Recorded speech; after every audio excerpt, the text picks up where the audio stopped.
Nobody owns the world. It's a very instructive thing I just said. Nobody owns the world. Some people are still delusional to think that they own the world as we speak. Some people, because they're in a certain position, think everything belongs to them. They think they own everything. They think they can do and undo. So they say, oh, I have power. I can get anything I want. As a boss in the workplace, they forcefully sleep with a girl because they say, oh, I'm the one that will sign up your promotion. And they think God is not seeing them. They think God does not know about it. They forcefully curry favors and they do things that are untoward because they are in a position of authority. Life becomes all about them. They feel they are the ones that own everything. They feel without them, nothing will happen. But life is deeper than that.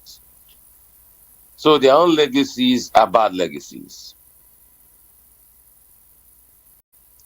They're legacies of hurt, legacies of hate, legacies of destruction. They'll kill anybody, but they forget that they themselves cannot live forever. They forget that we are but in a fleeting world and it's for but a passing phase. And that's their legacy. Those are the people that they become leaders of a country and they destroy the country because of their own corrupt tendency. Because their legacy is about making money that they forget that they will never take away with them to heaven. Sorry, I've not had a very good sleep. I woke up very early and I've been working since then. I had a lot of work to do this morning. So they feel, because of that everything is about them. So they leave bad legacies. Their legacies are to destroy others. Make life living hell for others. Their opponents, because they have the power of the law, they jail, they hurt them, they ensure that they attack and beat their opponents down. They browbeat their opponents. They assume a position of nobody can ask me. It's my time. I'll do anything I want to do. But they forget that it can never be your time forever. That's one reality they forget. It's your time for some time, but it can never be your time forever. And what you do when it's your time for some time, that's what will determine how you can lift or make a generation better. It can never be your time forever. At some point, you have to leave the stage. No matter how good a dancer is, at some point, there will be a time where the music will be over. But what did the dancer do? Did he encourage others too to dance? Did he tell the downtrodden people in society that I believe in them? Did he make those that never felt anything great about themselves feel good about themselves? Or did he tell others that he's the best ever and he brought others down?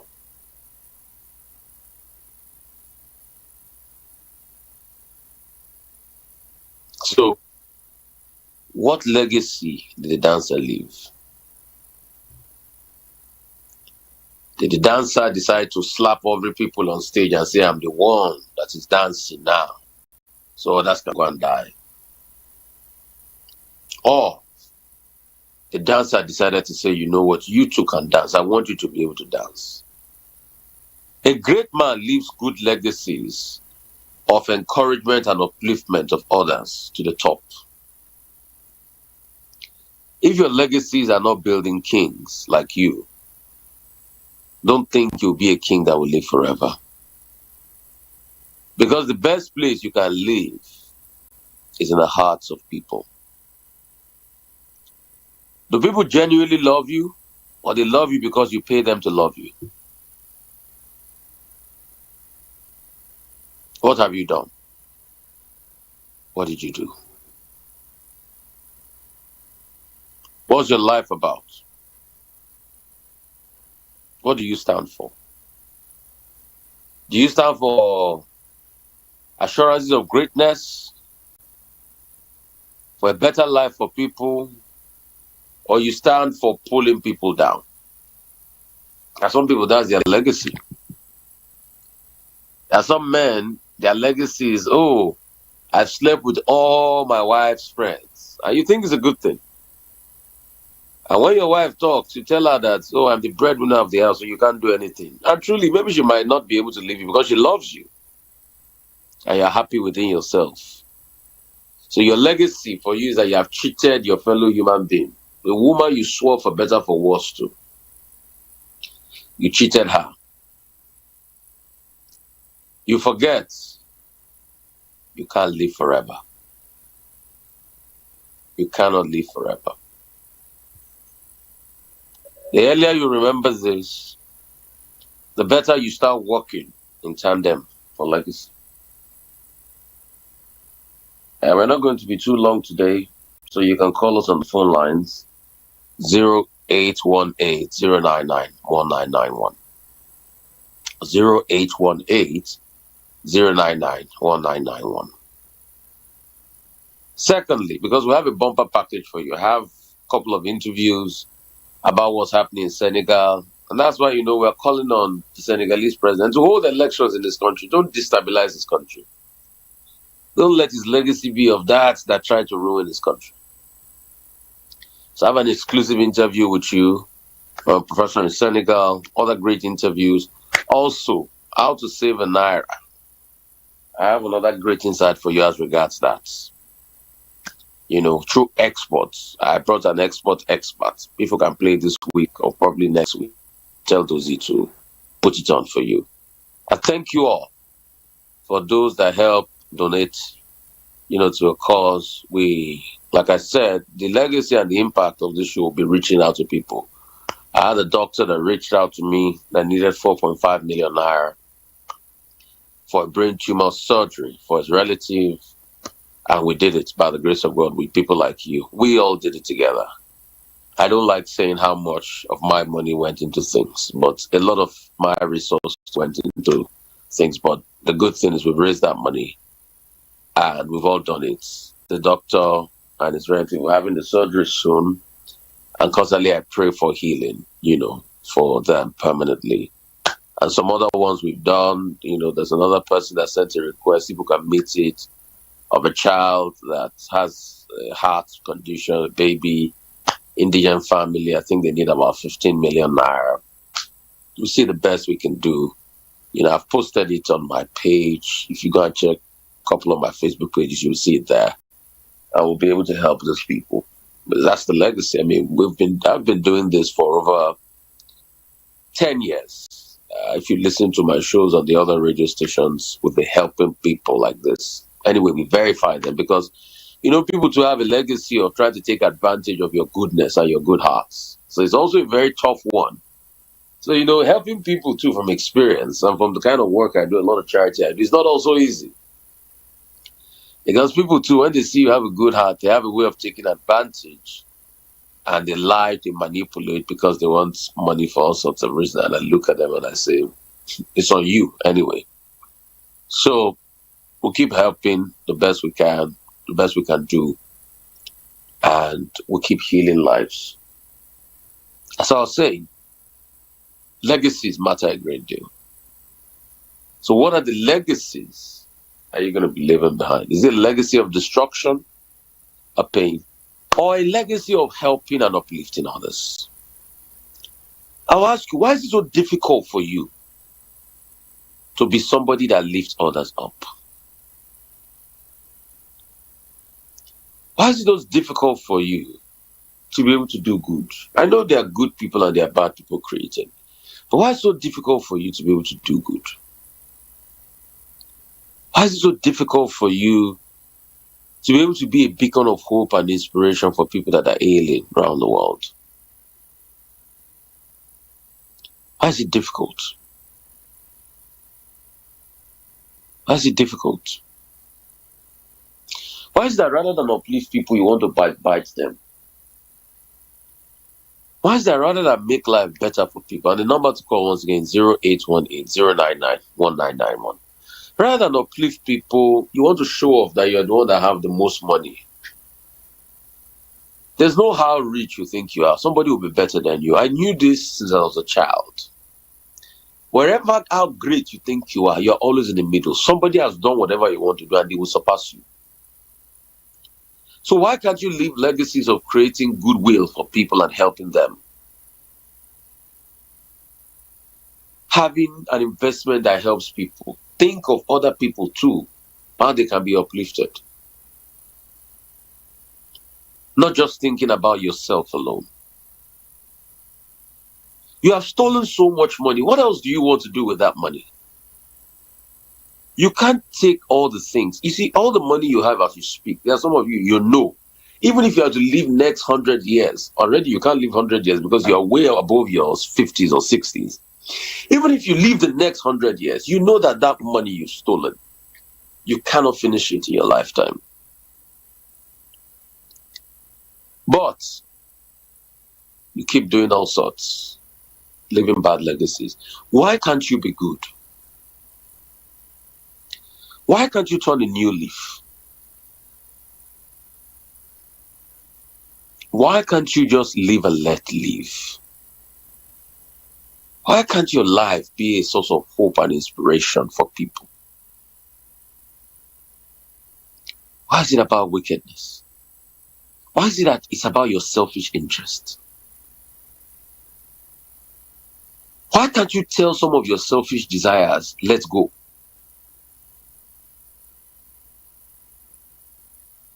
Must life be about you alone? Must life be about you alone? Must you always have your way for evil?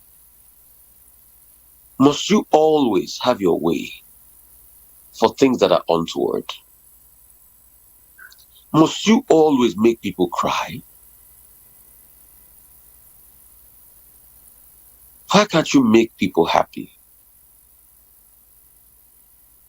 It's just like you, that you come on social media because of the anonymity and you cause chaos because you are paid to cause chaos. You're fanning the embers of civil strife and wickedness because you're paid to do that. And you know the far-reaching consequences of your actions of hate. Must you always do evil? Must you? Must you? Must it always be about what goes into your bank account and your benefits? What are you ready to do for free for people? What are you ready to impact them for? I tell people, I want to build a lot of legacies that will help people. That's why we started with the Oseni Center. And we still want to build a lot of things. They say poverty is man-made, but wealth too is man-made. We want to bring about liberation and the democracy of wealth through innovative ideas. Because poverty is lack of opportunities. How do you bring wealth back? By providing opportunities. And that's what we do on this show. Try to open your eyes to insight. That's why it's called Impact with Rufai. There's no how your life will be transformed. There are people that listen to messages on this show and they've been able to do great things in their life. They were nothing before, but the impact and the insight they get on this show transform their life so much that from nothing, from zero, from homeless people, they become people that own their home.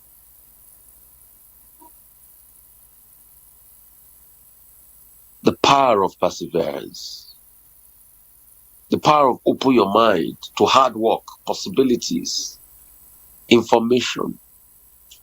That's why I set up the Seni Center, to train teachers for the next generation, to help students do debate competition and things like that,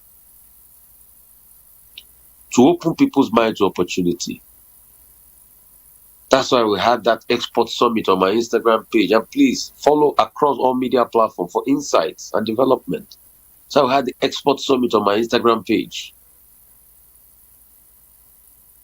So that impact, you gain opportunities, you gain insights. I want you to do well financially.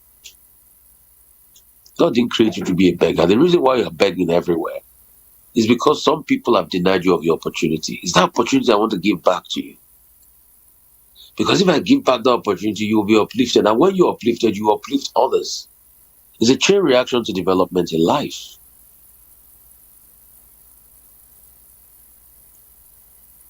My goal for media, why am I part of setting up radio stations? Why am I part of setting up media outlets? Is because I want to use media as a panacea to uplift the population for great doings. And for me, the God has given me the gift of speaking and impartation. That's why I'm reaching thousands of people across all the platforms and even live on radio this morning. So what legacy is your life about? What legacy is your life about? Does your life song sing to God? Is God happy about your life? A lot of you, God is not happy with you and you know it. You're not living good legacies. The things you pray to God for, you're not executing it. The things you pray to God for, you're not executing it. You're not making your life a blessing. You are making your life a curse to God. This is the time for you to come back to Him today and lead good legacies. You have been distracted. You have lost focus. Now it's about showing off to you and your friends. But the distraction will lead you to damnation. 0818-099-1991. The message is already on Spotify and other podcast links out there. It's called Legacy. 0818-099-1991. Those are the phone lines to call us up. You know you've been living a bad legacy and you want to repent from it. Call us up. You want to have a relationship with destiny by doing things right. Call us up. You also want to talk about people that have been living terrible legacies in their life. Call us up. 0818 099 1991. 0818 099 1991. 0818 099 1991. Call us up. Legacies. But I want you to ask yourself, why is your life always, and the number to use on WhatsApp so you can call from any part of the world. Why is your life always a source of pain to people? Why is it that you don't impact? You don't impact. You don't do good deeds. It's 0818, not 0817, 0818. Please, Dog Official, remove that number. That's not the number. Don't mislead people. 0818 099 1991. That's the number, please. Don't mislead people. 0818-099. Let me put the number there. 1991. That's the number to call. Life is about legacies. Hello, how are you? Hello. Bless you. Hello. I can hear you. Hello, good morning. Morning. I'm listening to your program. Yeah. What's your name? Where are you calling from? My name is Victoria Timothy. Yeah. Nicola. Yeah. I'm calling from Elasa. Yeah. Elasa. Yes. Please. My life has been miserable. I've been suffering all my life, and I've been praying. So I don't know what to do with my life. As I'm talking to you now, and I have had 4 times operation. The last one was automatic coding 3 years ago, and I've been. Oh, we lost that. Please do well to call me back. 0818-099-1991. 0818-099-1991. Hello, how are you? Hello? Please turn on the volume of your radio set.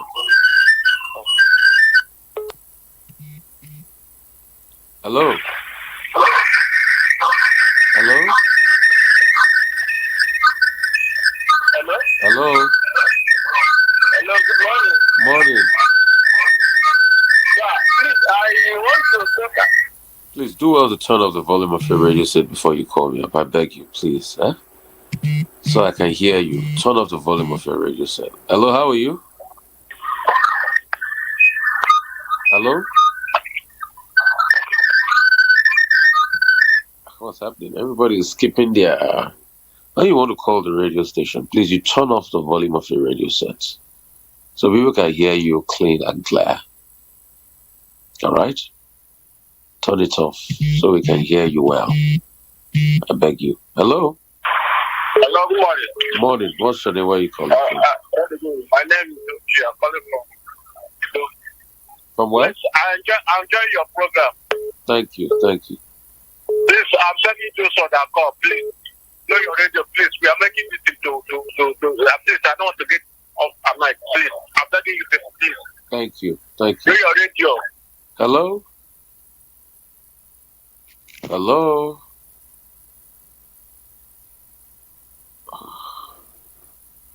Okay. 0818-099-1991. Hello? Yes, sir. Your radio said it's turned up loud now, okay? Your program. I really thank God for your program, sir. Thank you. What's your name? I'm blessed. Where are you calling from? From Bushwick, yeah. Okay. Okay. The thing is that this your program has made me to stop saying church that one of the things I'm looking at, let me look at it. But I'm not going to meet you on the line. Thank you so much. We're right here, VOP 90.3. We're close to you. Bless you so much, my brother. Hello, how are you? Oh, we lost that. 0818-99-1991. It's about impact and legacy. That's what we do here. You see, you can't live forever. When you know that, you know peace. Every day you're one step closer to your grave. What impact are you making? Hello, how are you? Hello? Yeah. Good morning, sir. Please turn off your radio set. Okay, sir. I want to thank you for this program, but I want to explain my case to you. My name is Victor Egwuatu. Where are you calling So from? I want for you to pray for me that I haven't different bad, even debt, even the house rent. I don't know what to do except if God can intervene in my situation. That's what I want to explain to you, sir. Okay. The greatest prayer I'll pray for is go and create new opportunities to be able to make impact. Go and create opportunities. That's how you make impact. Go create opportunities. That's the greatest prayer. Okay, I should go and create opportunity. Very good. Go and create opportunities and God will bless you. That's just it. Create opportunities. Yeah, immediately I create opportunities that God will have intervened in my situation. Yes, that's how it's going to do it. It will look for something to bless. So go and create opportunities. Okay, thank you. Go That's and why I volunteer. want to speak on this. Yeah. That, I want God. Go and volunteer. Go and do something. Get your hands working. When you do something, God will back it up with opportunities. You know, my boss of blessed memory. That's another legacy I want us to help us. You know, we have a radio station in Delta State. We're trying to get means for GFM, popular, powerful radio station back. I worked on that radio station about close to 20 years ago. My boss, Uge, of blessed memory, will say, it's better to waka for nothing than to sit down for nothing. So the breakthrough you're praying for, you can't be praying for breakthrough and be sitting in your house. Go out there, do something. Breakthrough will come. Impact, create value. Even if it's to volunteer. Breakthrough will come. Hello, how are you? Hello, good morning. Bless you. What's your name? Where are you calling from? Helen from Solo. Great to have you, Helen. All right, please. In fact, I'm so much happy to hear. This is my first time of tuning your radio, and what I've heard, I'm so much impressed. Please, I want to ask a question, my brother. Yes. In my life, whenever I'm doing good to people, any place I find myself, they will backbite me. They will like to stab me. They will just to pull me down.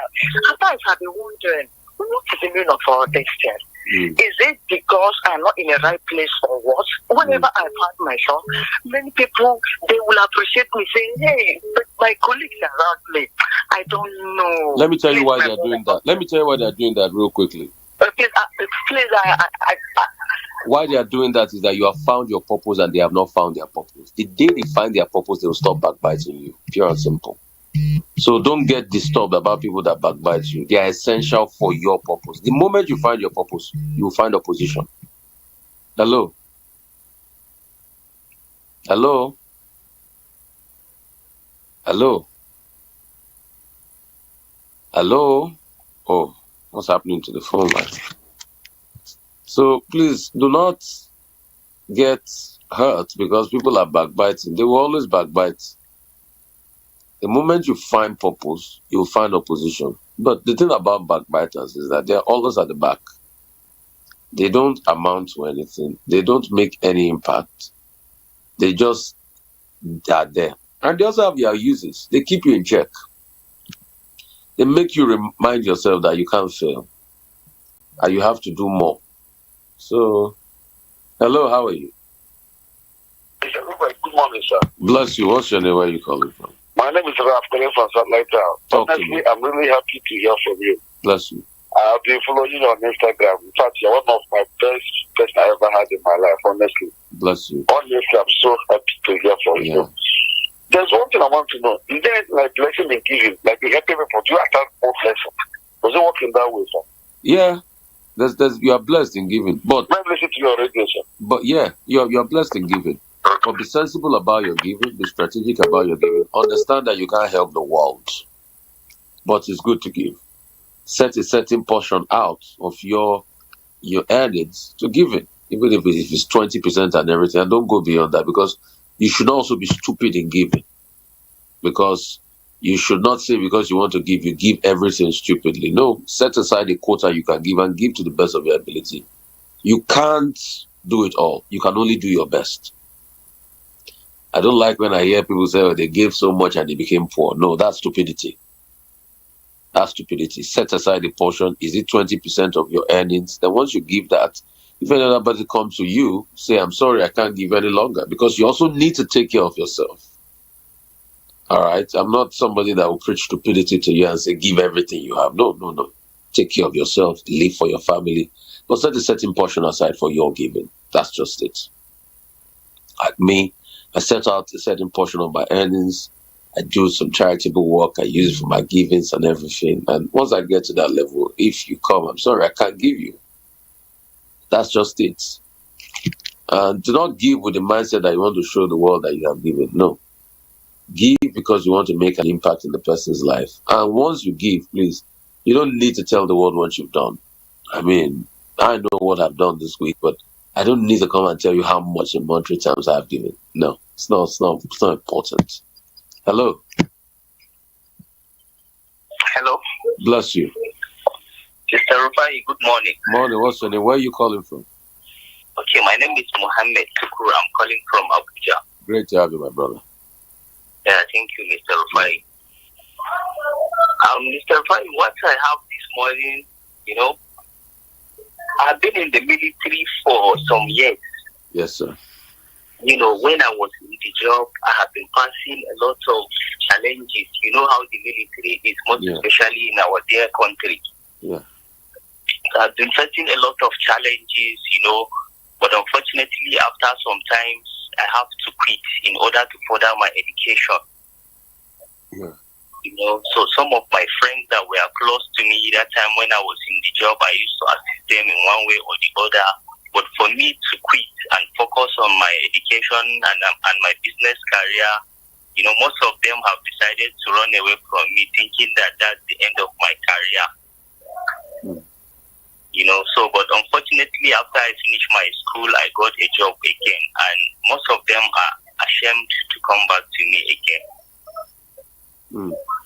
So honestly speaking, I have learned a lot of things, being with friends, relatives, and other people. Yes, sir. That's life. You learn and you become the better for it. That's it, sir. You did well. Bless you, my brother. Thank you. Hello. Oops. We lost that. Hello, how are you? Yeah, what's your name? Where are you calling from? My name is Ijeoma Egwuatu. I'm calling from Surrey. Good to have you. Talk to me. Okay, sir. So, I always I find myself.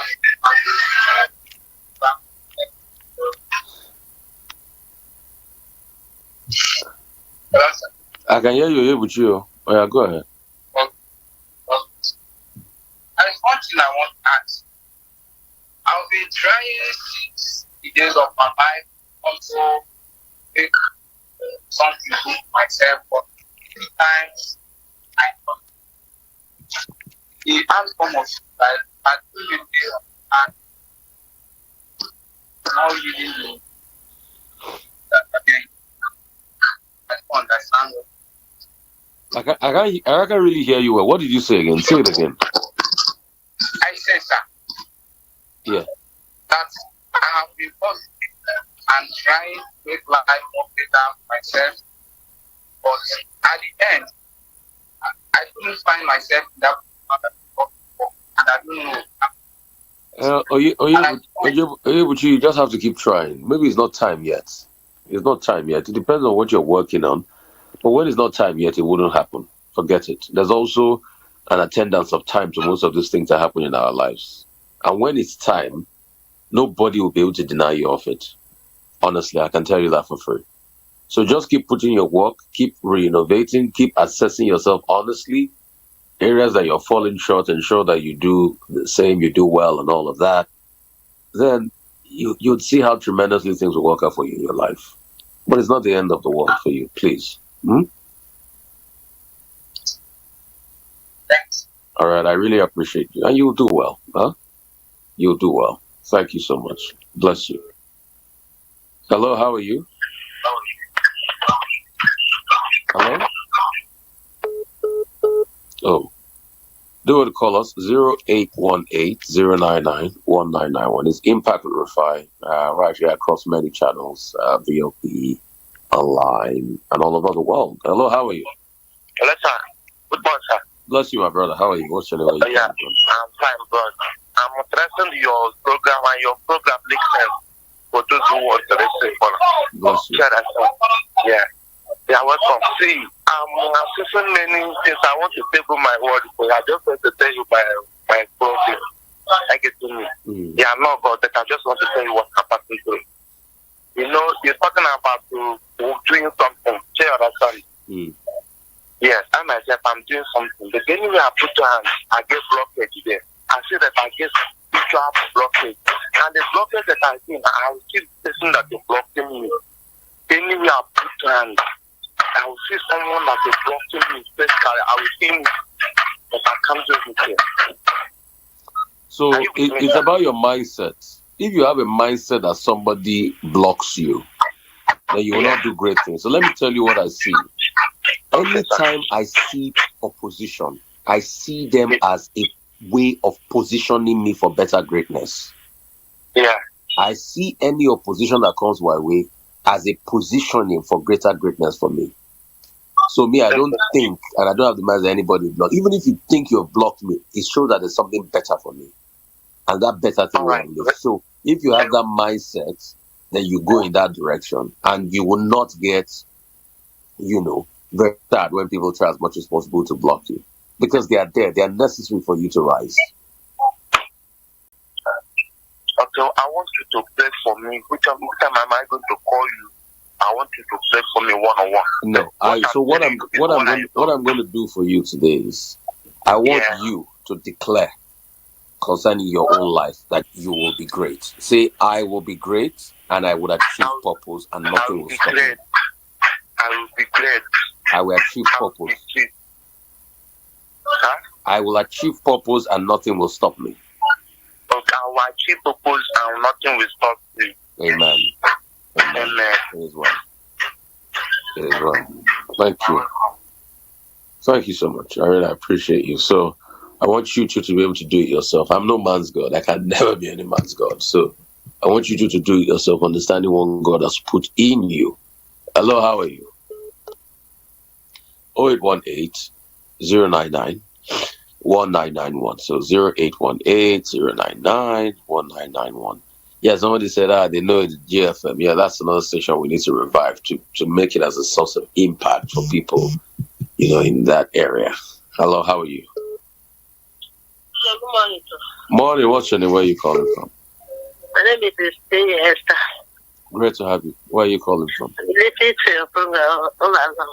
Yeah, what? Very impressed with your program. Thank you very much. Amen. What are you calling from? I ask for complaint something. What are you calling from? Where are you calling from? I'm calling from Angbara. Okay. It's about my shop and my children, my husband, driving Korope every day, and when you work today, tomorrow we use the money to repair the Korope.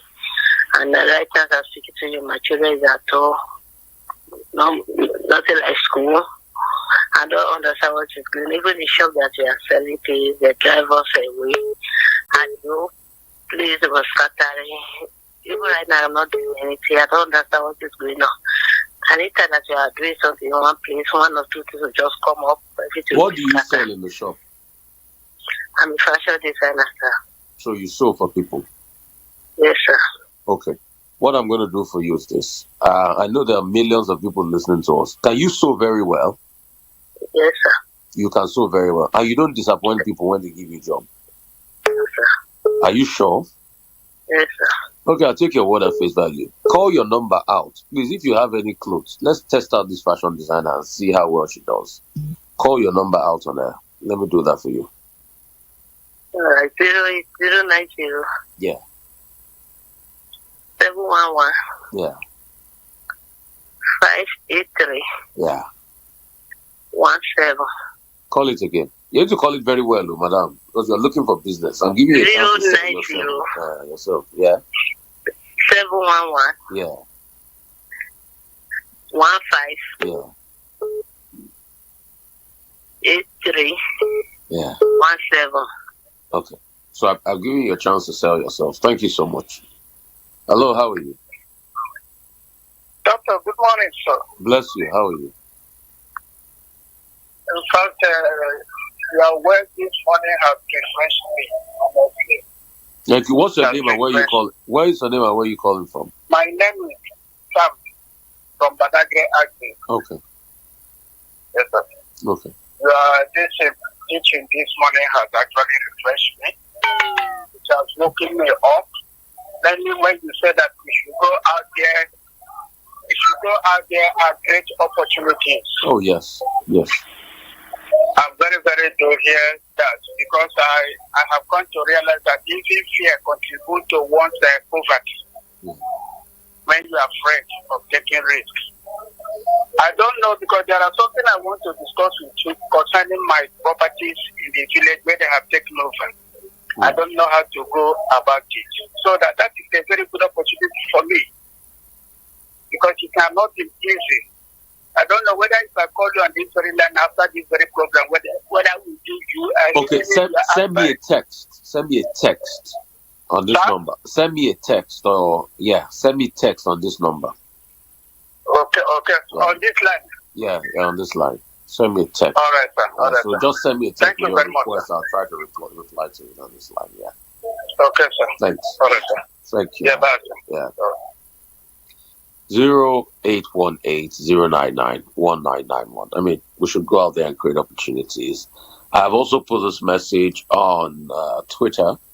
If you go check my Twitter page at Rufai, we'll be able to get this message out. And let's see how it pans out. I've put it there on Twitter. It's about legacies. So you'll be able to hear it on the podcast through Twitter. So there's a link to it. It's about legacies. And we'll be able to take it up from there and impact people. Hello, how are you? Hello. Hello, good morning. Morning. What's your name? Where are you calling from, sir? Talking to Maka from Agu, Lagos. Okay, great to have you. Yeah. Yeah, thank you, sir, for this reminder. I appreciate you, my brother. Yeah, waking up this morning, I was so worried about unnecessary things, but hearing your radio station now, I'm so pleased to hear about it. Bless you. Bless you so much. Yeah, please, thank you. And do please remind us about things like this time to time. Thank you. I appreciate it. Thank you very much. Bless you so much, my brother. Thank you so much. All right, I'll take a couple of calls more, then we'll have the playbacks for the interview I did about Senegal, where where I asked Professor Amy Niang, a very famous professor in Senegal, what is happening as regards the political situation there. And also interviewed Dr. Aziz. This man is passionate about having sort of like a specialist hospital to help a lot of people in need. There's so much we can do for people. And there's still a session I had. I think if Dozy can't play this weekend, probably he'll play next weekend. There's a session I had on exports. I had like an export summit on Instagram where people can benefit. They can learn how to export and make more forex for the economy. So this is my own contribution. Throughout last year, one thing I did on this day was called Saving the Naira, where I did a full-on radio documentary about the Naira and some things we can do to save the currency, and it was played throughout last year. So this year, too, we'll continue in that stead on the Saving the Naira series, but we had the first one I did this year is an exports, summit where we can, and I called on a very good experts in that, Bamdele Amy Boy, a very good friend of mine, and how we can, save the economy and save the currency and all of that, So this is part of the things I do for my dear country, and I wish us a lot of success. People are saying I should talk about Herbert. Oh, goodness me. I'm still distraught myself, but we'll wait for official confirmations, all of that. But the story is out there. It's everywhere. Herbert Wigwe. It is well. It is well. That's all I can say at this point in time, It is well. So I'd like to thank all of you for your time, and I appreciate each and every one of you. I pray as you go this week, God will be with you, will bless you, will guide you, and go out there and do something. Do not just sit down and say, I have no opportunities. Go out there and look for opportunities, create opportunities. If possible, volunteer. I tell people, there was a homeless guy, I used to say, I gave a testimony many years ago on my former radio station, because I've been doing this for about 10 years, or a little over 10 years in Lagos. And I said, go out there and volunteer. And he went out there and he volunteered, really. And he did a lot of volunteering work. And he got an opportunity that transformed his life. And like my boss, of JFM, Dad used to say, he'll say, better to work down to sit down for nothing. So not just sit down for nothing. We'll just work out for nothing. At least you will meet opportunities. You meet things that will transform and help your life. You never know. It's when you go out there and you meet people and you talk to them about your ideas, you'll probably see a leeway, for these ideas. God will help all of us. We're not all perfect. It is well with us and it is well with our soul and spirit. Bless you guys.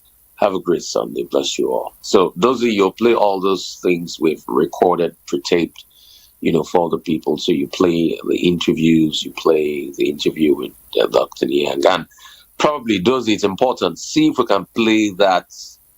I hope those who's listening to me, see if we can play that export session we had with Bamdele Ayibibo. It's important. See if we can play that export session. It's very, very important. It's very important we use that to create opportunities for people. So people can be well on their way, on their journey to exporting things and all of that. And we give a number there you can call for more information on how to go about it.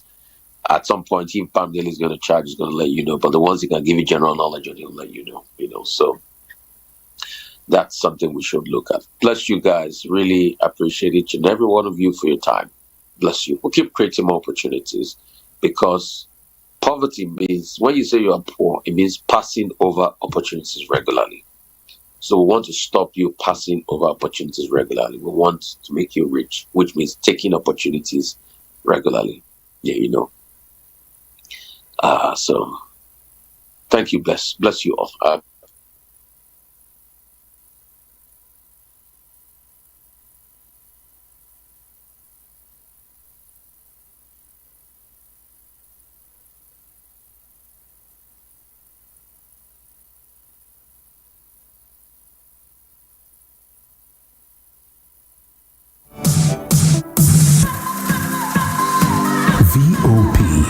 Voice of the people.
voice is strong. It is the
voice of the people stands unique, constantly challenging society's status quo.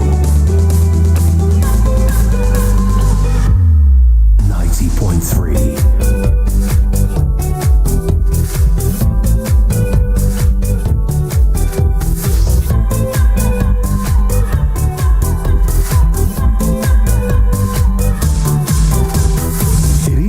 Place of fun and insight. It is a great place of learning. It could be your school on radio. It could be your life on radio. We are VOP, Voice of the People.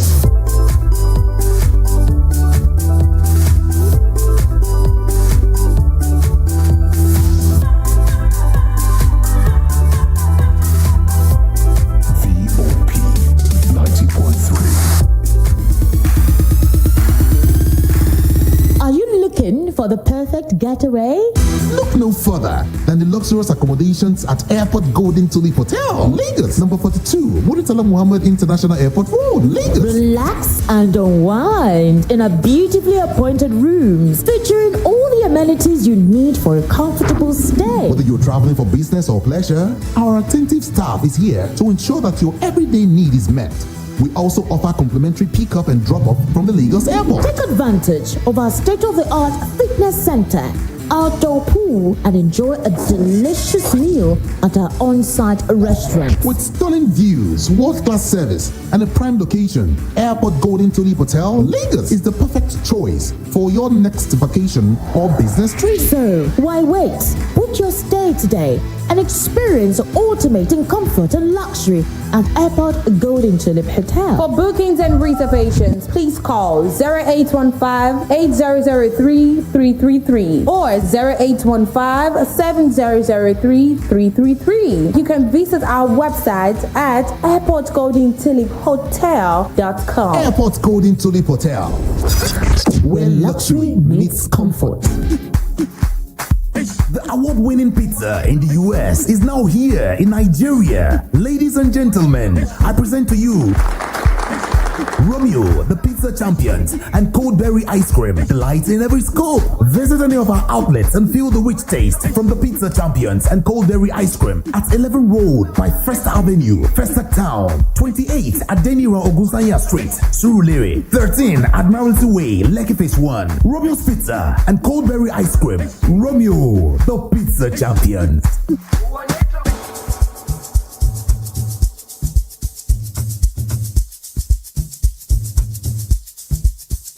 Are you aware that Iruka Online Limited installed and designed a 100,000 capacity church building? Oh yeah, we are the sole distributors of global leading brands all over the world, such as Wafday Line Array, speakers and digital amplifiers, Preseno's digital mixers and studio equipment, Coswell workstations and keyboards, Fender guitars, Mapex drums, Ashdown bass combos, just to mention but a few. We offer flexible payment plan handled by our financial department with 24/7 customer care support system. You can visit our website on www.iruka.com to avoid buying fake products. You can also visit our showroom at number 36 Lagos International Airport Road beside Golden Tulip Hotel. Iruka, never settle for less.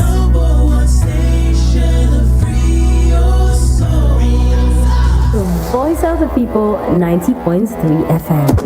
There comes a time in the affairs of man when the voice of the people stands unique, constantly challenging society's status quo. 90.3.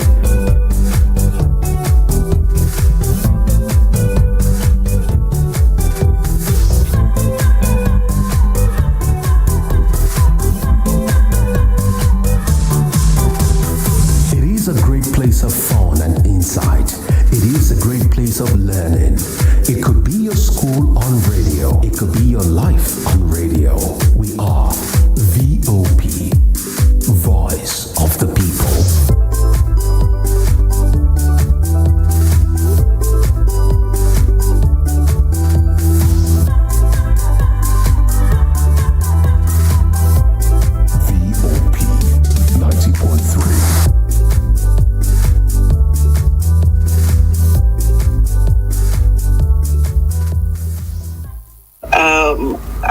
police stopping people from protesting on Saturday and perhaps also on Sunday. So we don't have violence in any massive scale as of now. So we're hoping that's not going to be that is going to stay that will remain the case. So what's happening is we were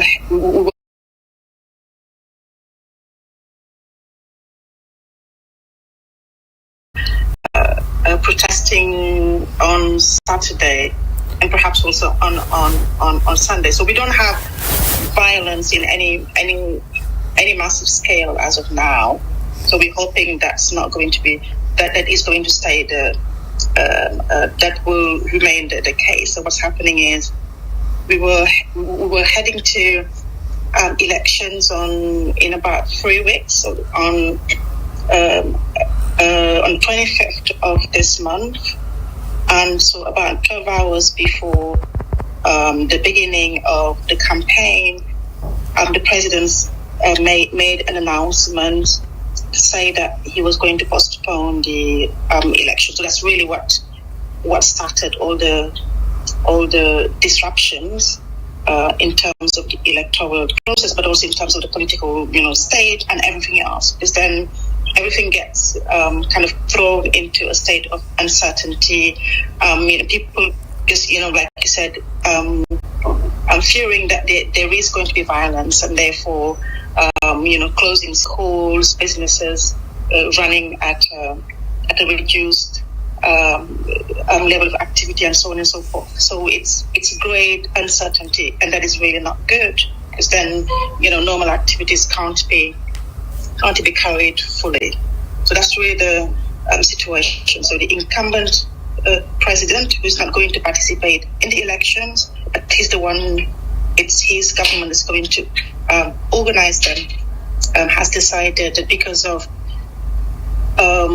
many allegations of irregularities in the process, including perhaps corruption case against 2 of the 7 judges of the Constitutional Court, he decided that he's going to take a step back and allow the Parliament to open a formal inquiry into those allegations, and then we'll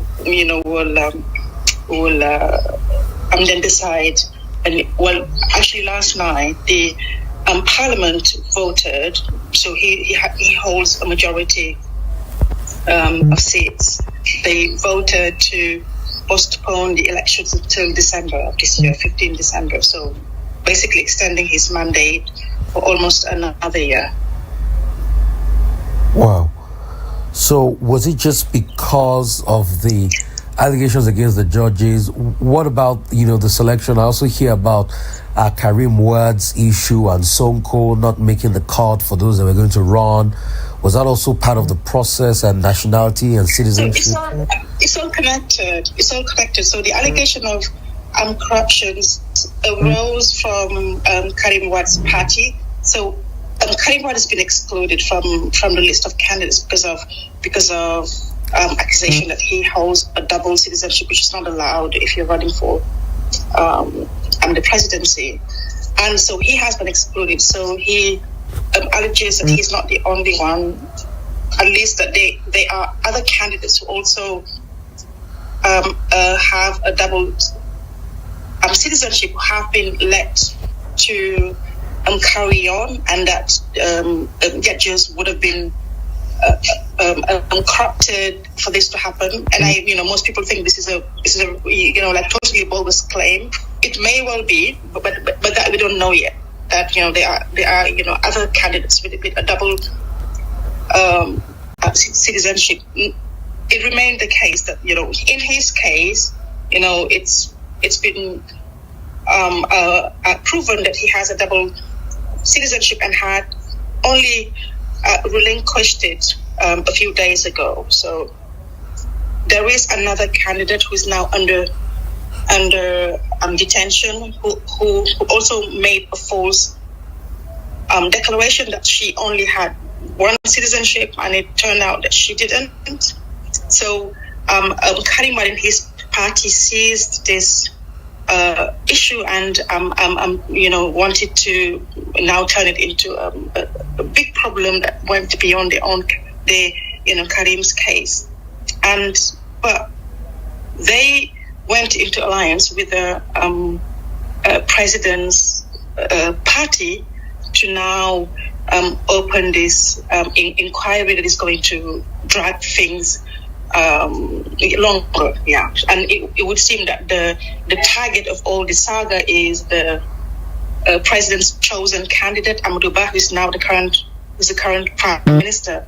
So it would seem that the president who chose him has doubts now about his ability to win, and has therefore made all of this up in order to get rid of him. So if you want, this may all be about an internal party crisis that was turned into a national crisis. Huh. So what now happens to the other candidates? I hear Sonko too has a lot of following. I mean, what's the dynamic around Sonko? Was it too also excluded, as regards this? And when do you think probably there's going to be a resolution? Because I hear the president is supposed to leave on the 2nd of April. If it's going up till December, I might as well stretch it. You never know. So Sonko had already been excluded. So there was the final list of 20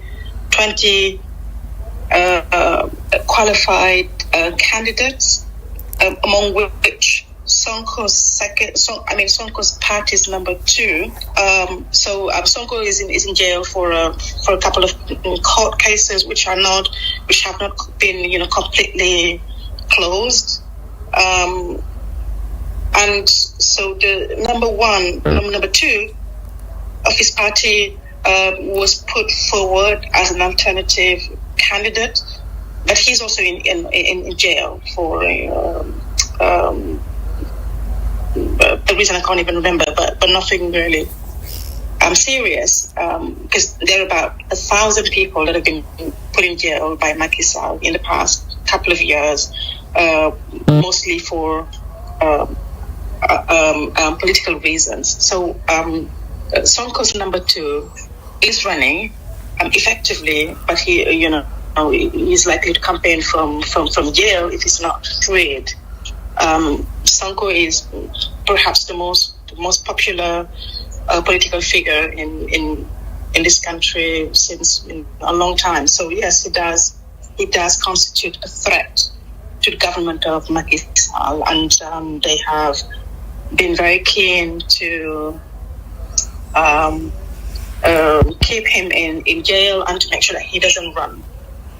But there are also other quite prominent candidates that have been prevented from running, including a former Prime Minister, Aminata Toure, and in fact, 4 Prime Ministers were actually among the candidates. Those who wanted to become candidates, and they've all been disqualified for one reason or another. And one of the ways in which most of these candidates have been disqualified is through this system of filtering that we call parrainage, and it is a requirement that candidates get a number of valid signatures, about 44,000, almost 50,000 valid signatures from individuals who are validly registered on the electoral roll. So most of them have been disqualified on irregularities, on stuff linked to this mechanism. But Sonko is by far the most popular of opposition figure who are not going to run anyway. So even if there is an extension of elections, it is unlikely that he will run. Okay, so I also want to get a feel of how the media is weighing in on all of this, because I understand that Yusuf Doe, politician and also former, top musician in the country, owns part of the biggest media outlets, how is he reporting, through his TFM television, I understand? Is it weighing? Is there objectivity? Is it weighing on the side of the president, or, trying to dispel things and really the media outlook in general as regards this? I mean, the media outlets, I guess, yes, some of them are more subjective than others, even though all of them try to report what is happening on the ground. Now, depending on which commentator, which analyst you invite, you might get a range. I mean, generally there is a range of views broadcast. So I wouldn't really call using those media outlets partisan. It may be, to an extent, but it is not the most partisan, if you want. There's one media outlet that was, whose license to broadcast was taken away yesterday in a very arbitrary move, and it's a media called Wal Fajiri. So, and because it's seen as, a media that often shows the kind of things that the government doesn't want to be seen, and it's a media outlet that often invites, opposition candidates, whereas, public TV and broadcasting perhaps tends to be biased in favor of government candidates and figures. So it's that kind of divided, if you want, perspective that is being offered. Yusuf was a candidate, but I think he withdrew some time ago. So he was no longer in the list of candidates.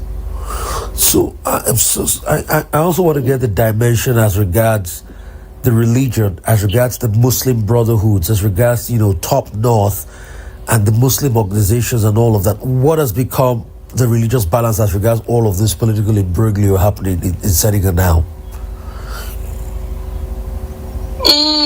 I mean, religion doesn't really come very much into the discussion. They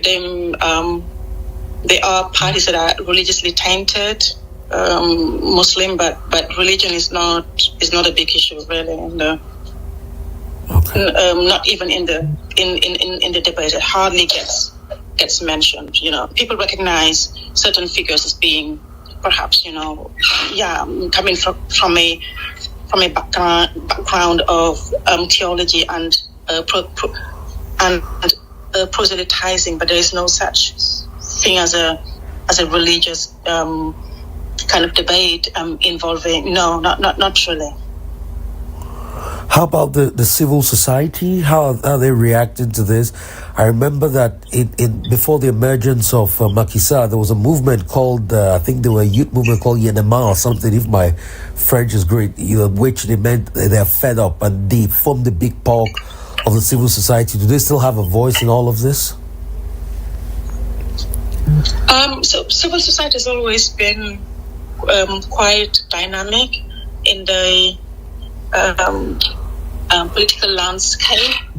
A lot of people would tell you now that most of them, including Yonama, have become too institutionalized and therefore have lost some of the radical edge along the way. Civil society has just been disempowered for the most part. Some people, some civil society figures have become co-opted. Some have been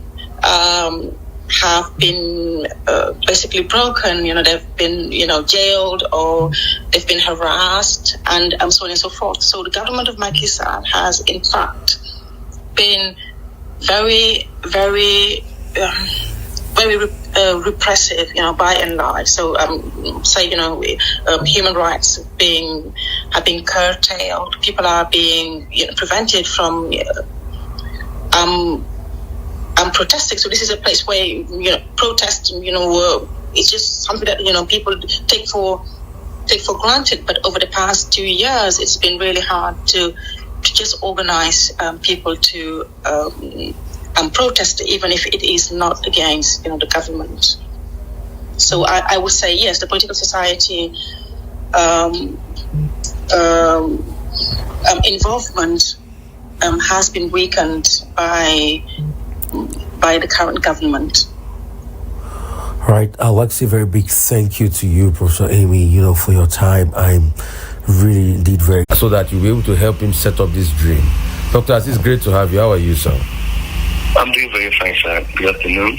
Bless you so much. My name is Dr. Aziz. Yes, Dr. Aziz. My name is Dr. Aziz. I'm a general practitioner.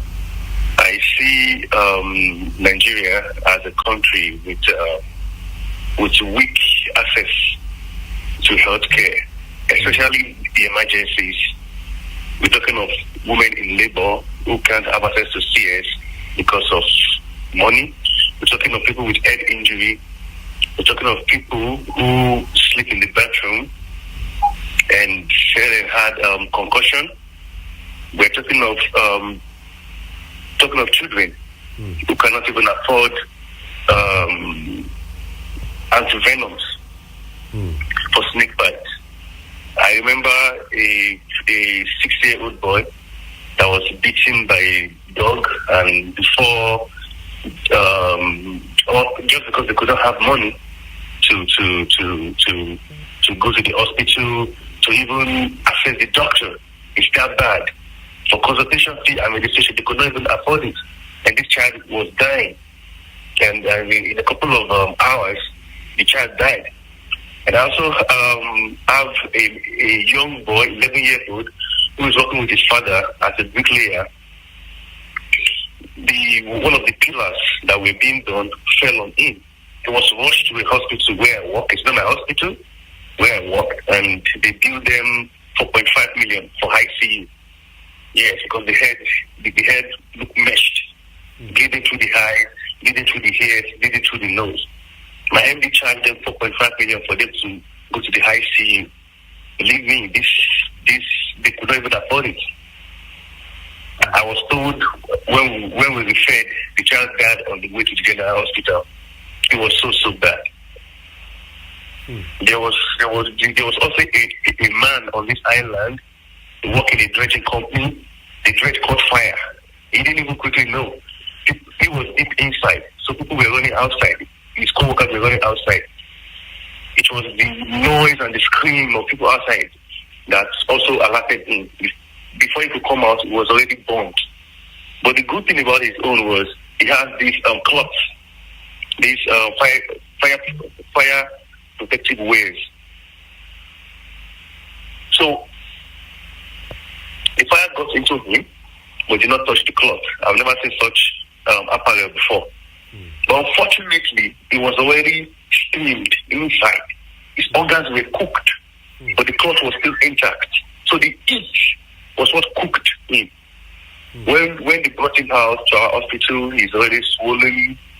He could not even talk. His skin, his nails were already peeled out. He came and he was supposed to go to a burns unit. My hospital also have that burns unit.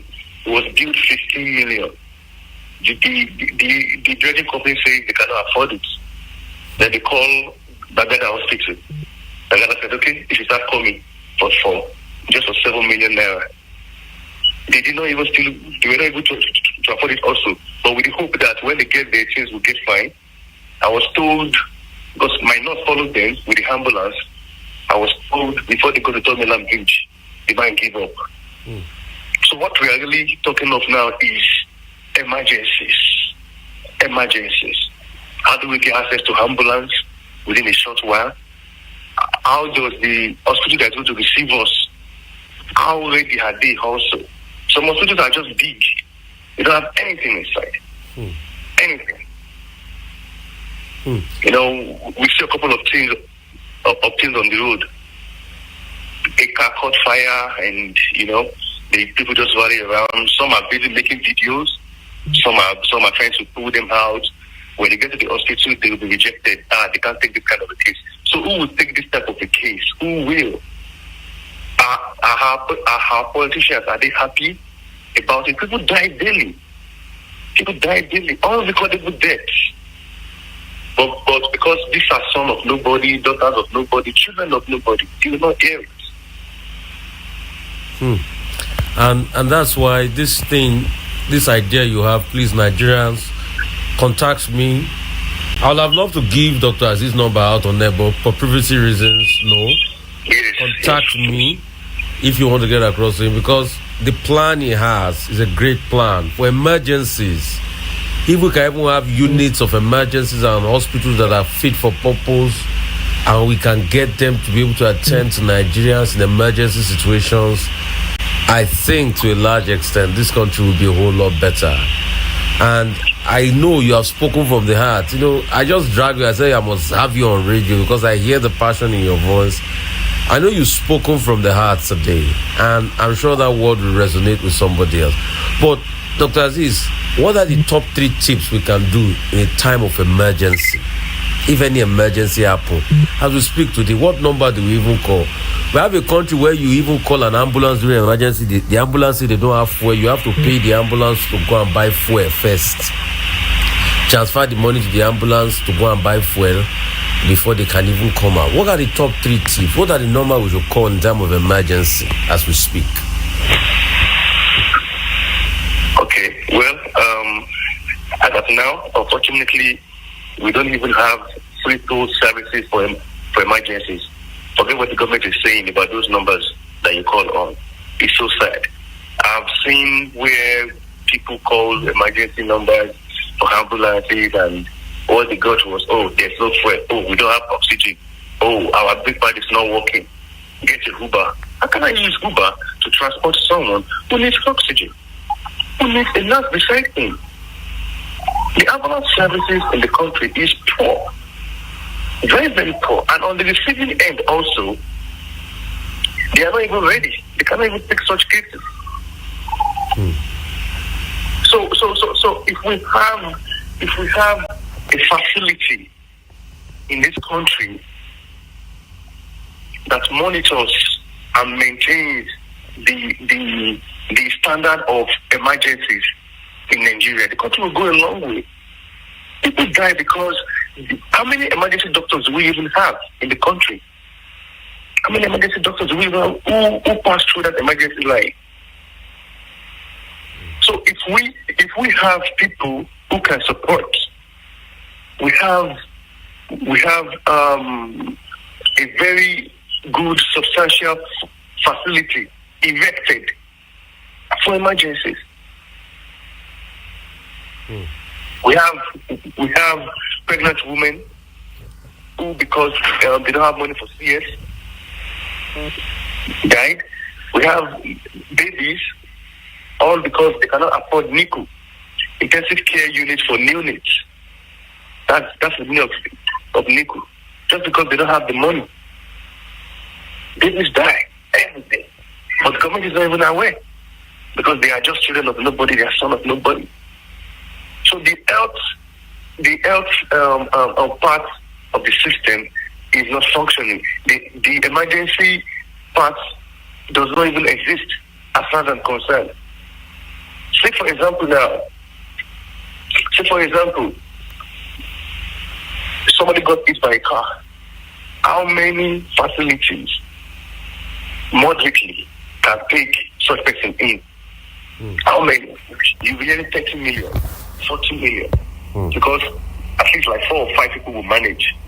The neurosurgery will manage, the orthopedic will manage, the anesthetics will be there, and the general physicians will be there. And these are not cheap in the country we have now. So we need focus on these emergencies. We want a facility where either you're rich, either you're poor. Once you get there, at least 65 to 70%, you will be attended to. So that is what we want now. That is the dream. So these are emergency centers of excellence. And yes, emergency centers of excellence. All the countries. I mean, all the parts of the country. Maybe you start from geopolitical zone and all of that. I mean, these are great dreams. And, I like your idea because it has to be private sector led. Once it's government, it can't be properly run. And we've come to realize that it has to be private sector led with a heart for the people. Maybe it's like foundation or something. But Doctor, thank you so much for joining me on this episode today with Dr. Aziz. We'll keep pushing this message out there. And please, if you want to get in touch with Dr. Aziz, you're listening to him on this dial, 90.3 FM, Voice of the People. We are the voice of the people. Please just send me a message. You know how to get in touch with me, 0818-099-1991. Just send me a message and I'll be able to link you up with Dr. Aziz. It's a big dream he has, and we should all come together and ensure we do something great for our country. Bless you so much, Doctor.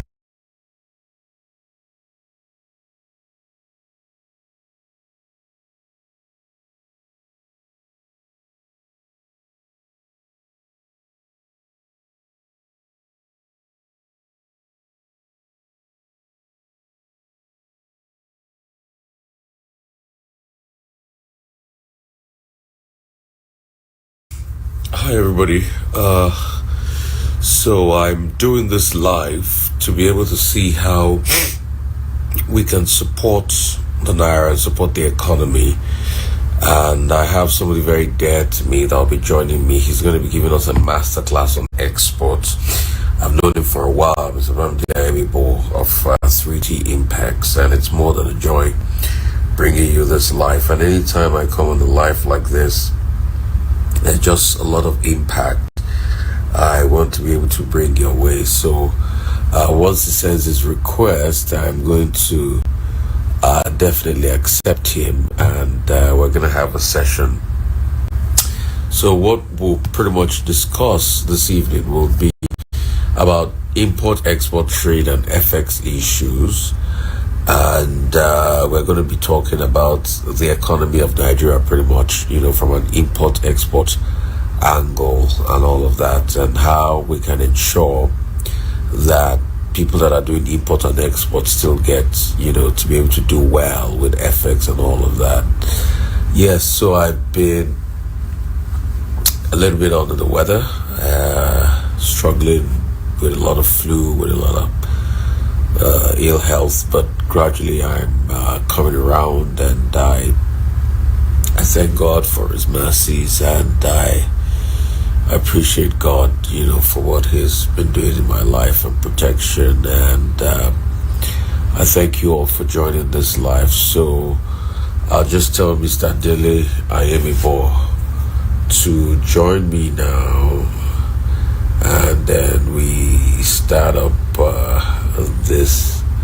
And thank you guys so much, for your reaction to my plea about somebody that reached out to me, a medical doctor that told me his relative needed to do a brain tumor surgery. I'll still check on them this evening. Thank you all for your reaction. I think they've been able to get some things, to help them, and let's see how that pans out. So once we get all of that in, then I think we should be able to ensure that they're able to do the brain tumor surgery. And it's brain tumor is something that is very scary. I was hearing the story yesterday. It was quite scary. Just discovered that the relative was vomiting, constant vomiting, and the checks revealed that it was brain tumor. And it's just a sad one. So so jump on the live now. We're ready. Yeah. So it's just a very sad one, and I pray for healing, and I pray for health, and I pray for capacity,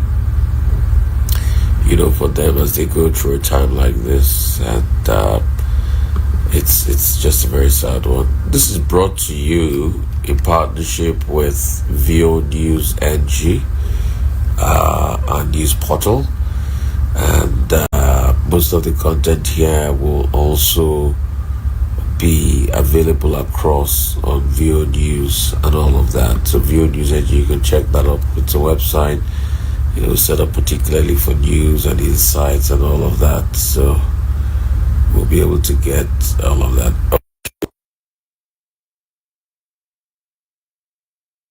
Brother Mr. Bandele Aimibo, he should be joining me soon on this live.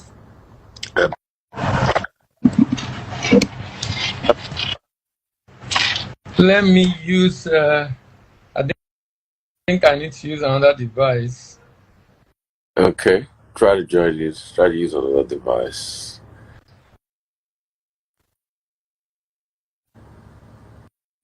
Okay, so he'll try to join it and use another device, so he'll be able to get to see us properly, and so we'll be able to have the session. It's just going to be for 30 minutes, and it's going to be very enlightening.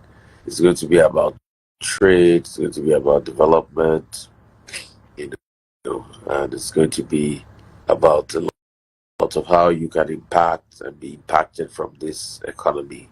Despite how things are, forex and trade investments. Let's see how this session will help you all. So let's see. Let's try to get him back on now, and we will be able to talk to him now. Okay, we're trying to join with him. We're joining on, and we're waiting. I think it's going to connect soon. Yep, it's going to connect soon.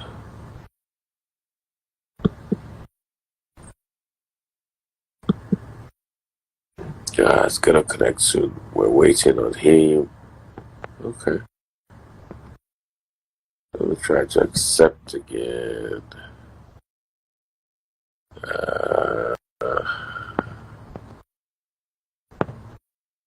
We're waiting on him.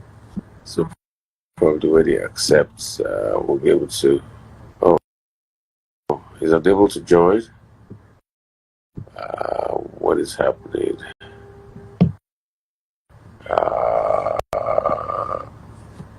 Okay.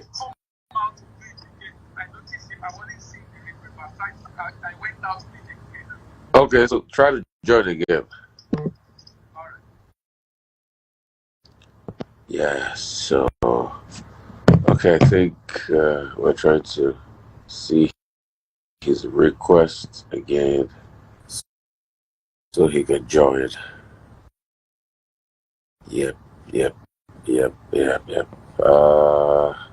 Good.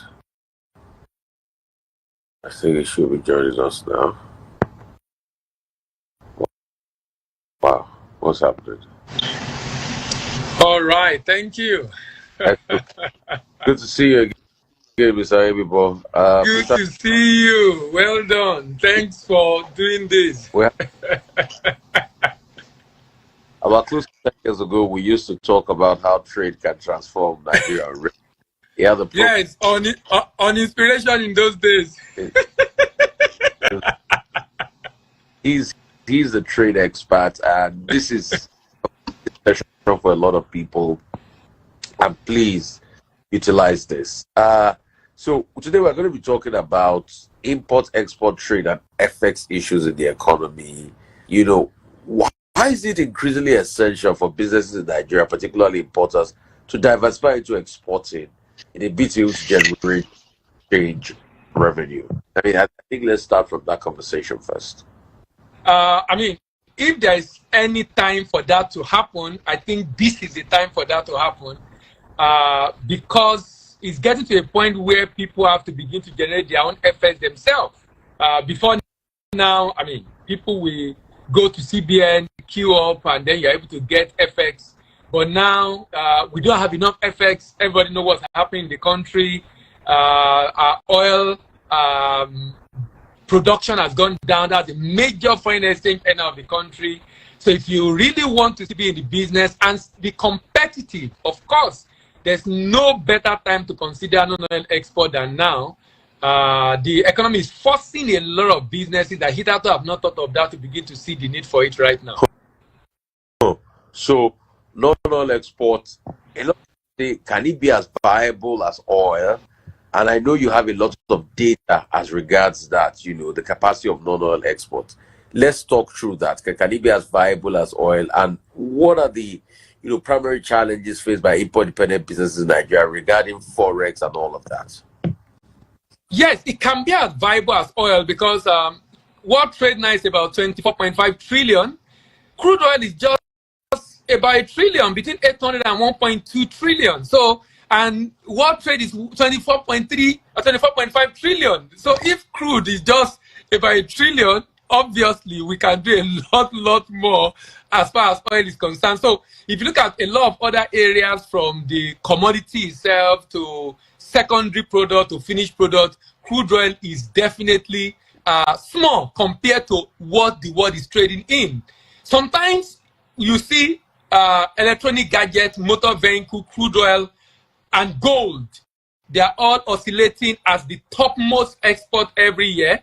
So it just, of course, it's a reasonable volume in terms of exports in the world, but we still have a lot of other options that can be considered in Nigeria and, of course, in other parts of the world. So, but for Nigeria for now, because of the infrastructure that will be built over the years, that is still a major foreign exchange earner for us. If we are going to build the others, I'm talking about now for the nation, we definitely will take a long time to get to where crude is. But for individuals doing businesses and need forex, they don't need to take that long time for them to be able to generate forex for them to use for their own transaction.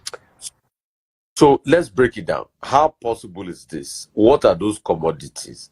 What are those commodities that can give us export? Excite us with the numbers. I know you are the risk.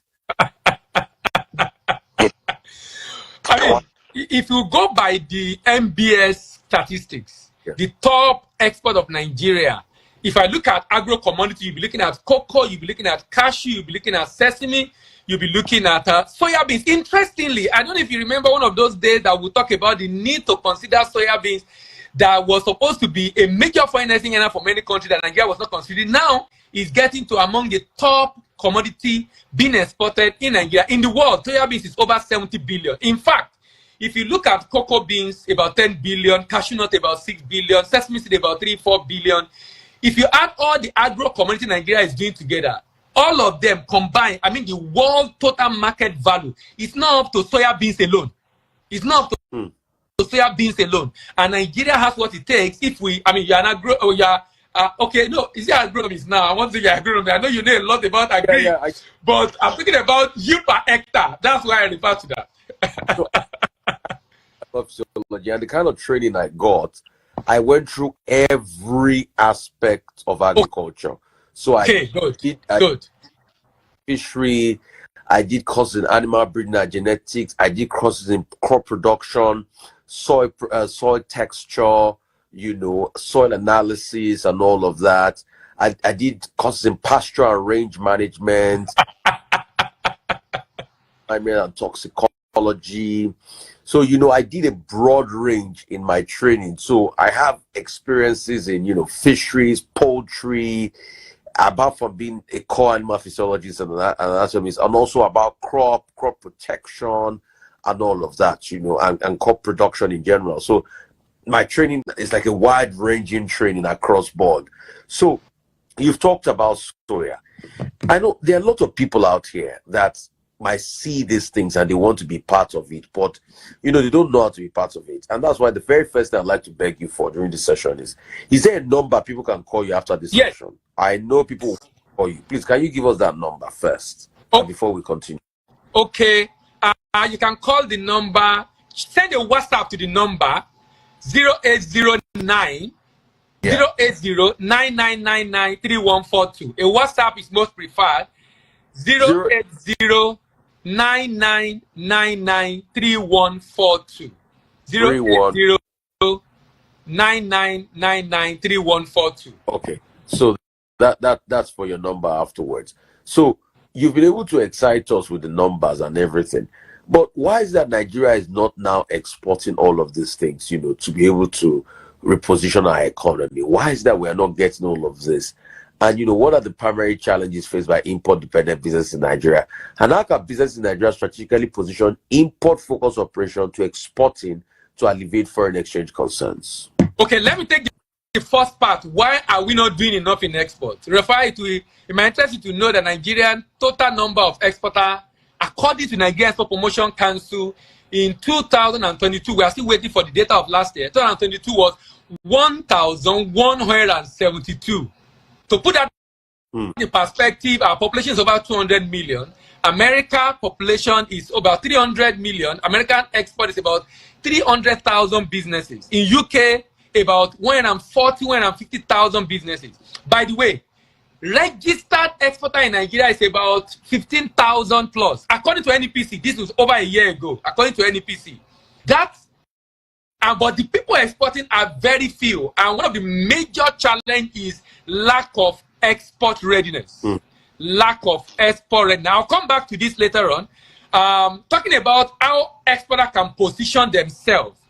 What I discover is that, do you know, it's actually a lot easier for an exporter, for an importer to become an exporter than someone that has not done import before. For an importer, let's say I'm importing battery from China, car battery from China.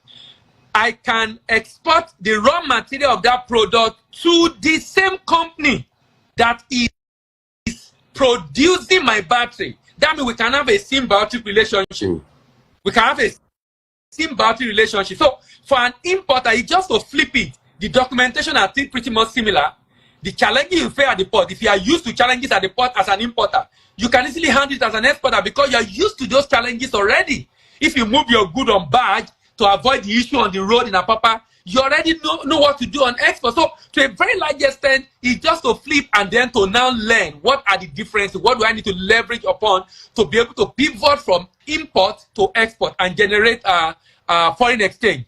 Now, for the readiness issue I talked about earlier, the real issue is readiness. You know, I actually took a PhD to find solution to that problem of export readiness. And when I finished that thesis, I came up with a model and tested it on about 120 businesses in Nigeria. About 3 to 4%, 3.6% were export ready. Guess what? 66% were almost ready, meaning they scored between 70 to 89. Those that scored 90% and above are export ready. Those that scored between 70 to 89 are almost ready, meaning they can actually export. Only that they will have some area they are lacking behind that if they don't fix, it might be a problem in future. But only very few businesses are export ready. So the challenge of readiness is the reason why we have a large number of companies registered with the government, but only few have been able to export successfully. Okay. So you talk about export readiness. Then how do we solve that problem? Then what's the role of government policies in incentivizing and shifting businesses towards exporting to address this forex shortage? Because we need forex, and that's why I'm part of this. Since we are not getting from crude oil, we can get it from other commodities we have here. Yes. Now, first of all, we are not, as far as government is concerned, I've not seen, I'm still waiting for the policy direction. I'm aware NEPC executive had a retreat recently. We are waiting for their plan. I've not seen a serious plan on the part of the government in terms of what the government is doing. For example, I'm expecting that we'll see the president mention this very frequently. You know, there is this thing about body language. I mean, you guys are the one in the media. You talk about a lot about body language, that when the president is thinking a direction, all the lieutenants go in that direction. I've not seen that for the new administration, that talking about it in a way that will make the people to now say, okay, look, this is what our boss is talking about. This is what we need to begin to do. That's one thing I think needs to be done. Number two, financing. If I'm going to export, you know, sometimes, currently, people are still exporting to Ukraine. People are still shipping to Russia, even though they are in the midst of war.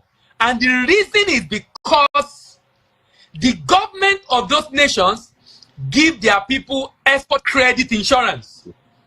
They want the people to go ship to that country. This country is buying a critical product we need.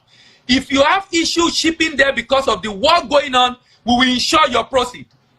That is what a number of countries are doing. That makes entrepreneurs to take bigger risk. Because the government is protecting them. After all, the money is already being stolen. Why can't government take a lot of money on its people? By insuring their transaction. And by insuring their transaction, it becomes a lot easier for them to take higher risk. We are looking for forex. That can make people to want to do a lot of export and be able to generate a lot of forex in the country. So one of the biggest challenges, we are not getting enough support. Government is trying. I mean, the last administration, for example, they gave about 50 billion to support export, and it's not an audio money. I was among the consultants that review businesses, and I know businesses that got part of that money. If we can do that frequently, not just once in a while, that one happened. It was supposed to be a COVID support, and since 2020, it has not happened again. See, it has not happened again. But businesses got it, and I know someone today that has a factory, processing factory, because of that money. So we need a lot of support on the part of the government in that direction to be able to support people that want to go into this space. Okay, so the long-term benefit for Nigerian businesses, if they pivot, how can they? And can you just tell us some of the products, quick wins? Because after this conversation, I know averagely we have thousands of people watching this now via my Instagram TV, Rufai network on Instagram. I want nothing less than 1,000 exporters from here now so that we can empower. That's a very, very audacious. But it's good. It's good. I'm a man of Rufai is it's very possible. Yeah. It's very possible. Number one is anybody thinking of export, what I would strongly recommend you first go and get is the knowledge. For those that listen to you on TV, you agree with me that, I mean, I'm not massaging your ego.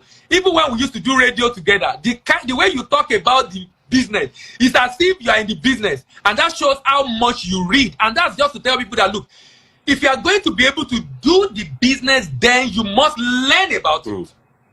Because international trade is knowledge intensive. The reason why people lose money is because of the challenge of not being able to get the right knowledge. Let me give you an example.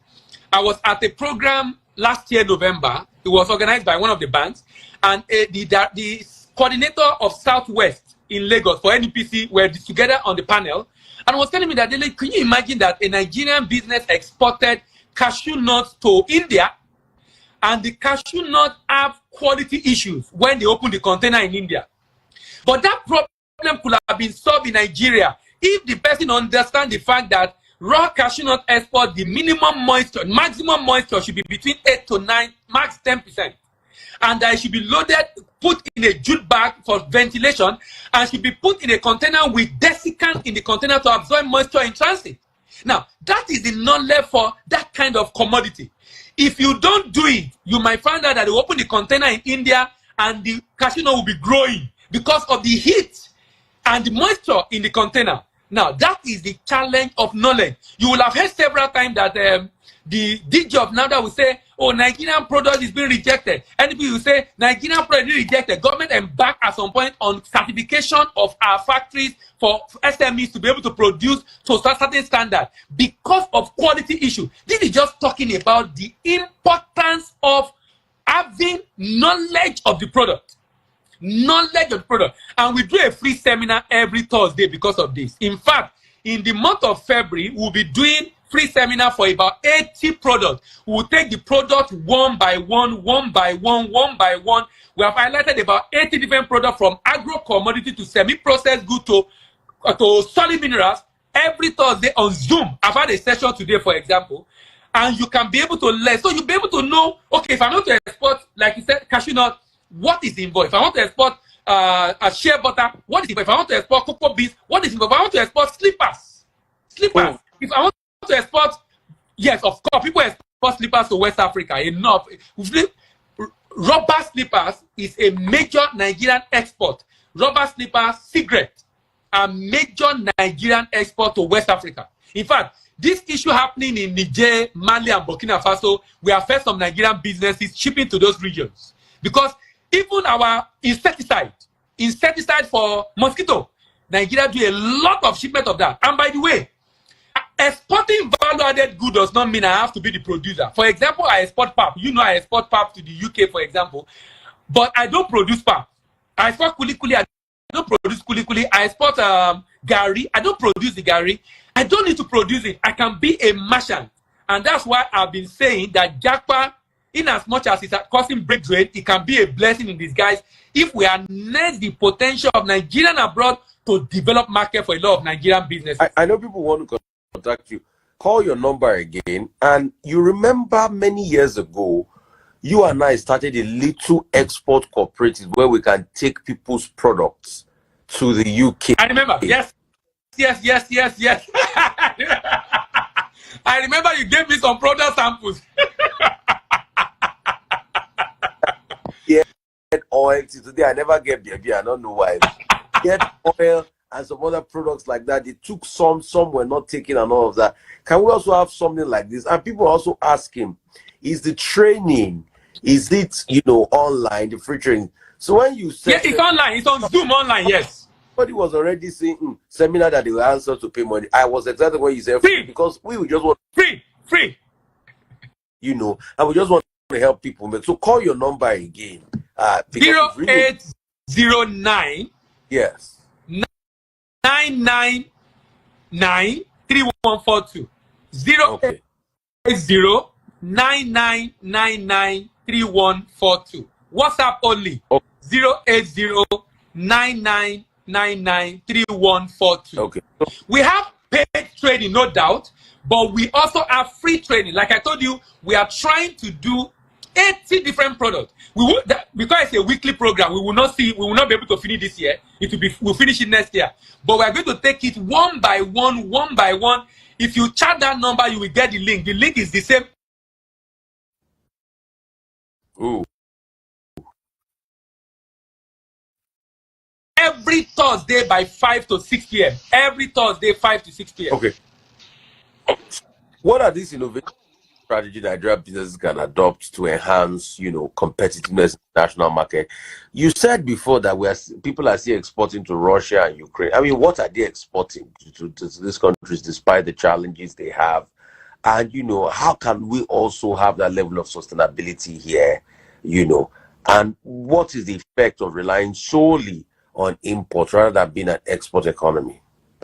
Now, relying on import being an export economy is the reason where we are right now. The reason Nigeria is currently having the issue we are having is actually because of that reliance, that over-reliance on import. Because there's so many things to import. Now, the issue, Rufai, is not really import, though, because when you look at Nigeria import per capita compared to South Africa, Nigeria is not importing as much as South Africa. In fact, it's bad now. As at the time we were having those programs in those days, Nigeria export was about 50 to 60 billion dollars. South Africa was 80-90 billion dollars. South Africa export has grown to 120 billion dollars. Nigeria is still within 50 to 60 billion.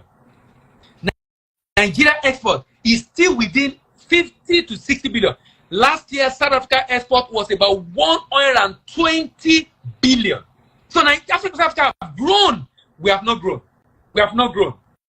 And the reason, like I said earlier, is this deliberate effort by the government. When Obama became president, the news added that major manufacturer, because he discovered that for every $1 billion export, there are hundreds of thousands of jobs created. This he set up a committee that reports to him directly. This committee reports to him directly. The Boeing CEO was the chairman, I think the first committee chairman.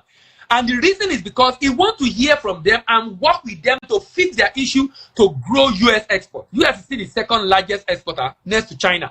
I mean, China export has cost 2 trillion. U.S. is 1.5, 1.6 trillion. So if we can take this serious, and I mean at the level of presidency, Rufai, look at this.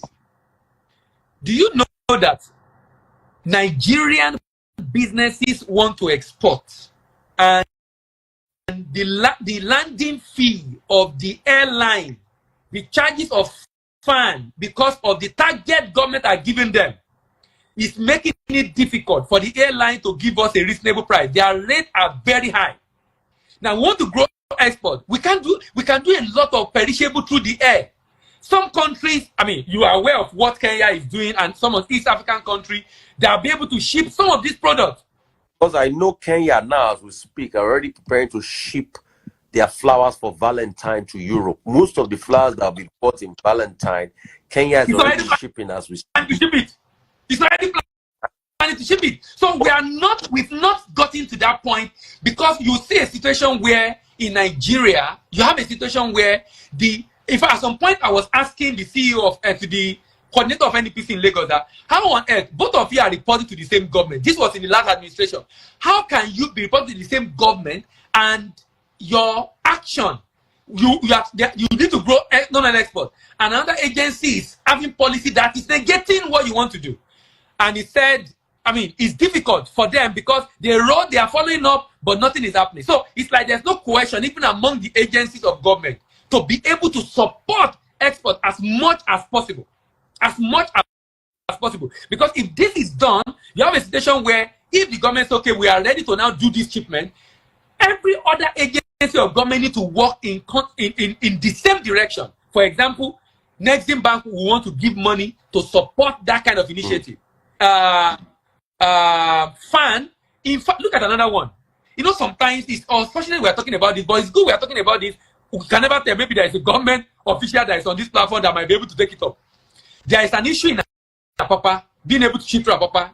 So we now have to use a badge to be able to move the goods from, let's say, Ikorodu, for example, or from Amuwo, or from Abule Oshu, to move it on water to Apapa and Tinkan.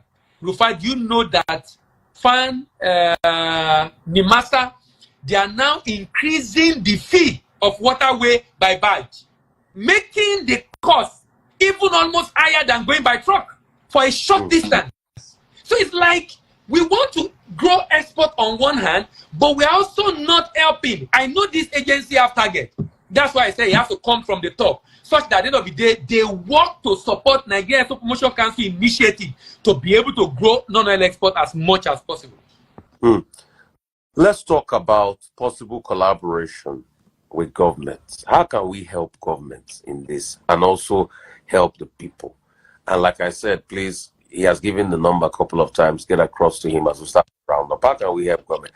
And like that scheme we did before, where we wanted to hold the hands of, exporters and things like that, and people that had exciting products, what can we do as regards that?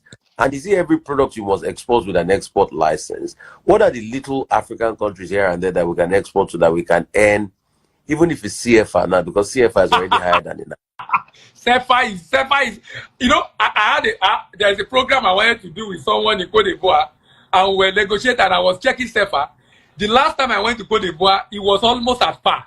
Now, ₦1 million is about 430,000 CFA. ₦1 million.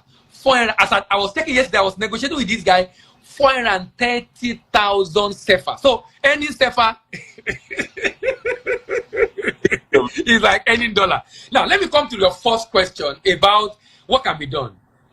That's one of the reasons why we are actually doing the free seminar, actually, is to increase awareness. Because, if you are not aware of what is possible, you don't even begin to think and do something about it. You don't even begin, because if you can only begin to do something about it when you're even aware that, you mean there's so much demand for Gary, there's so much demand for pap, there's so much demand for coconut, there's so much demand for this product that we have in the country. So you need to be first of all aware, and that is one of the things I think we can do is continue that seminar. Now, hand-holding is one of the things we do, even though that comes at a cost. That's the mentoring program. That comes at a cost because the truth is, if you are going to export, you will need a lot of funds to be able to even do the business itself. And you can see that as part of the cost of business development. But in terms of supporting government, sincerely, this kind of initiative, which you have graciously agreed to do, is one of the things that can be done such that people can begin to get as much information as possible and become aware of the possibility within this space. There is no better time to consider explorer than this. And this is the time for us to begin to think of it. Maybe this will be an avenue to be able to grow the number of exporters in Nigeria. And like you said, maybe we can get 1,000 people coming on board. Look at the state of the states. Most of our state governors are very mentally lazy people. Can you tell me some of the states in Nigeria, some of the products that they can be exporting, and how much you can possibly give them in IGR in commodity? Take, for instance, I know there are some states in the north that have access to gum arabic. Gum arabic is used to make fizzy drink, a very popular fizzy drink. It's used to make capsule and all of that. But they are not utilized. Can you tell us what the states will make with that, utilize that, and if they do? Very important. We did this also 2016, and I revised it early this year. Sorry, last year when the election was coming. Number one, there is no state in Nigeria that should be poor. No state. Every state in Nigeria have a particular product that they can export. And here is my suggestion. I'm not suggesting anything new. Currently, government partner with the IOCs they produce the oil. Nigeria have a percentage of it. We ship it out. We make money from it. We can do the same for lead oil. We can do the same for tantalite. We can do the same for sesame seed. We can do the same for ginger. The idea is this: a state governor. Let's leave sesame seed. I served in Jigawa State, and I remember as a copper in Jigawa State, I see sesame seed. I always joke that if I have known about sesame seed and export, maybe I would not leave Jigawa State, because Jigawa State produce so much amount of sesame seed, and in my analysis, this state can generate over 100 billion if you use 20 to 30% of the land mass to grow sesame seed. And the state can partner with its citizens and give them guarantee. Go and produce sesame seed. I will buy from you as the government. And I will pay you 3 months after you deliver. Within that 3 months, the government can process it, can clean it, can bag it, and export. When the government is doing it, the government should not do it himself.